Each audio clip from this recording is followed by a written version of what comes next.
Christmas അല്ലേ വരുന്നത്, അപ്പോൾ ഒരു ക്രിസ്മസ് ട്രീ കണ്ടാലോ? ക്രിസ്മസ് എന്ന് പറയുമ്പോൾ തന്നെ എല്ലാവർക്കും ഓർമ്മ വരിക ക്രിസ്മസ് ട്രീ, ക്രിസ്മസ് അപ്പൂപ്പനൊക്കെ ആവൂലേ.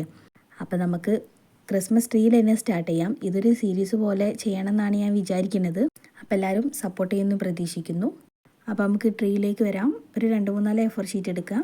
കുറച്ച് വലുത് വേണമെന്നുണ്ടെങ്കിൽ കുറച്ചധികം വലിപ്പത്തിൽ വെട്ടിയാൽ മതി കേട്ടോ.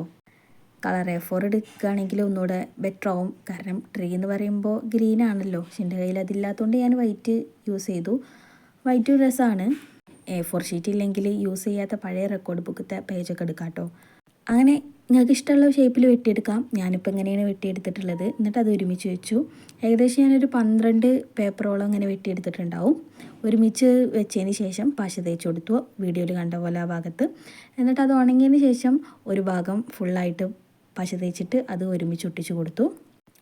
പ്രത്യേകം ശ്രദ്ധിക്കുക, അതിൻ്റെ നടുവത്തെ സെൻറ്റർ ഭാഗം ഉണങ്ങിയതിന് ശേഷം മാത്രമേ ഇങ്ങനെ ചെയ്യാൻ പാടുള്ളൂ. ഇല്ലെങ്കിൽ ഒക്കെ ആകെ ഇളകി കയ്യിൽ പോരും. അപ്പോൾ ഇതാണ് നമ്മൾ ട്രീൻ്റെ ഫൈനൽ ലുക്ക്. അപ്പോൾ എല്ലാവരും ഇഷ്ടപ്പെട്ടോ ഇല്ലേ എന്നൊക്കെ പറയുക.